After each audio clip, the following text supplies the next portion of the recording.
Broussard, great game last night between the Rockets and the Thunder. Rockets looking to advance with a win, but that win would have to be earned, and Chris Paul wasn't going to let that happen. CP3 had 28 points, 14 in the fourth quarter.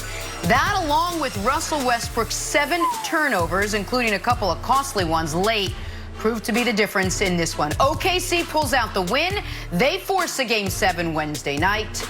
All right, Broussard, was this game more about CP3 being clutch, or was this about the Rockets wilting under pressure again late in games? It's a tough call, Jenna, because both factors were huge. And mainly, you say the Rockets wilting. It was Russell Westbrook, period. Then. Now, if you want to blame Mike D'Antoni for going to Westbrook late, you certainly can do that. But get this, Westbrook sat for 3 minutes in the fourth quarter. When he was in the game, they were outscored. They were down 6 points, I believe, when he went out. And when he comes back in, the Rockets have a lead. In 3 minutes, the Rockets outscored OKC 12-3 to take control of the game. Westbrook comes back in, and the rest is history. We know he has the 2 late turnovers. He misses a layup, misses a jump shot. But I got to give the credit to CP3. Chris Paul was fantastic.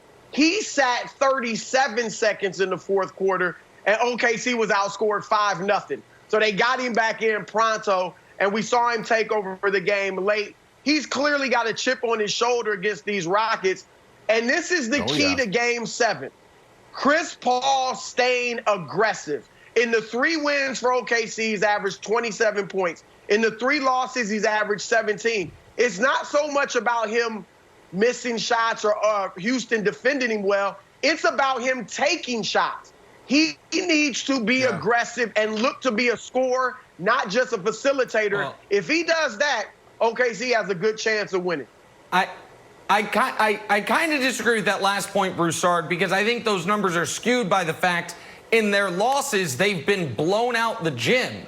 And Chris Paul all year has been a guy who takes a disproportionate amount of his shots in late game situations. And it's why the Thunder, to Brandon's point earlier, have been the best late game, close and late team in the league. And Chris Paul's been one of the best close and late players in the league.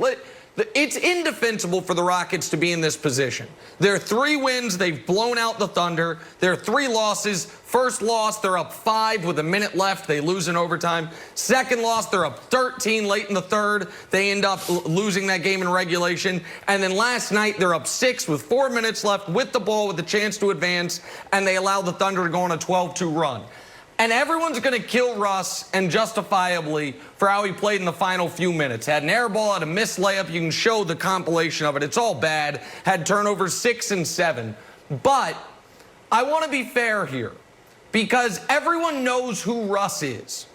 And one of the, I think, fair knocks on Durant when he and Russ were playing together was, if in late games you don't trust Russ, then go get the damn ball from him. Then you know what? You're the guy. Go and that was a criticism I had of Durant when everyone was always killing Russ. Durant can demand the basketball, and James Harden can do the same thing, man. Like, I understand Harden also is not historically great late and close, but in playoff games. But this is a chance to rewrite that history. And Harden was having a good game, has not been out with injury, is not on a minutes restriction. And Harden's got to be more of an active participant in his own fate, if you will. So I know everyone's going to kill Russ this morning, and it's deserved because he played really poorly, but James Harden also needs to go get the basketball and have that game at the end, Brandon, run through him for good or for bad. Yeah, Nick, this has nothing to do with them. This has everything to do with the Thunder. I mean, all year, we go back to the trade, CP3 for Westbrook. We didn't even think that CP3 was going to stay there. We thought this was going to be him demanding his way out and moving on. Yep. All year we've been saying this team is not good enough. But what have they done game after game after game in close moments? They've just gone 30 and 15. CP3 only just has 150 buckets. Like, come on, man. Like, CP3 is leading in these moments. And we've seen this game after game, and nothing has changed in the bubble. So, Chris and Wiles, like, I'll throw this to you guys, but to me, this is all about CP3. It's about his leadership, and it's about how he demands greatness in these moments. The only thing that has challenged this guy or held him back his entire career in the playoff moments has been his hamstring.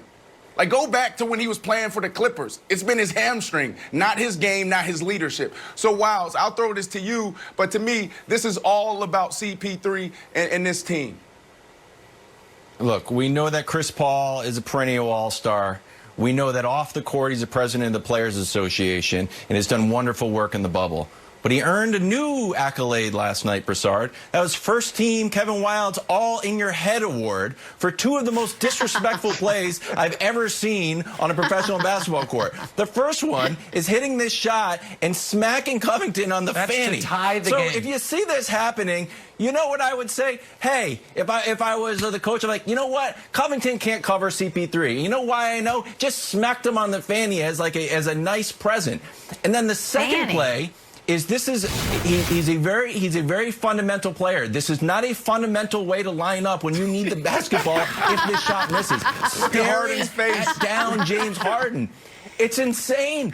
After the game, Harden was asked about this, and Harden is great in those All-State commercials, but he's a terrible actor because he tells the reporter, oh, I didn't even notice that. You didn't notice it? You're one of the smartest guys in the NBA, and you don't notice Chris Paul staring at your face? So congratulations, Chris Paul. All first team Kevin Wilde's In Your Head award. I'm going to send it to you in the mail in the bubble.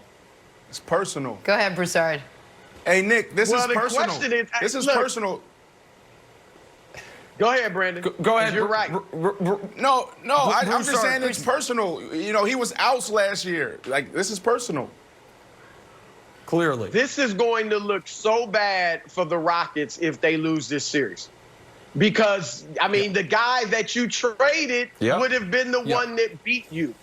And so this is going to be a tremendous game. I hope it's close. I mean, here's the thing. If it's close, you give the huge advantage to OKC. Right, that's the thing. If it's close, the Thunder will win, and that's the problem for Houston. Go ahead. I just want to say to what you said earlier, Nick, because I thought that was a great point about you go to Durant and late games with Russ. One of Kevin Durant's big problems in OKC was, you know, Russ is a stronger personality. So Durant was looking at the coaching staff saying, tell this dude to give me the ball. Durant wasn't going to do it himself. He thought the coaching staff should do it. Mike D'Antoni, we know he hates confrontation. He is not about to get in Russell Westbrook's face, even nicely, and say, let's go to Harden at the end of the game. But that may be what he has to do if this thing is close. And one of the reasons I am maybe partial to Russ throughout his entire career is I feel like you know exactly what you're getting from him. His level of effort does not wax or wane depending on the situation. His level of intensity, his level of attack, he is an amazing competitor. But that also makes him at times his own biggest enemy. And he and Harden do have a great relationship. And even if he doesn't think Harden's better than him, though Harden is, he doesn't think Harden's worse than him. He won't be insulted by the fact if Harden tries to go get the ball from him, especially when he's coming off an injury. And for James Harden, you guys are right. Like, this is a guy that I've argued you can make the case is the best player in league history without a championship, that at least is on that short list. But he don't want to be on that list. And he certainly doesn't want to have his first-round exit in Houston in forever in a series where you're going up against the guy that some reports are you helped usher out the building so you could get Russ. Now, I don't think Game 7 will be close. I think the Rockets will blow them out. But guess what? Their only way to win games against the Lakers is close games. They might have one game where they hit 25 threes and they blow out the Lakers. All those other games are close. And if you think Chris Paul is a great closer, have you met LeBron James? And so it's just a tough spot for the Rockets that haven't figured this part out yet, Jenna. Game 7 Wednesday night. You said it, the winner advancing to take on the Lakers. Hey, is Cam Newton on an MVP track in year 1 in New England? Bill Belichick might think so. Michael Vick joins us next to discuss. First things first. Let's go. Let's go.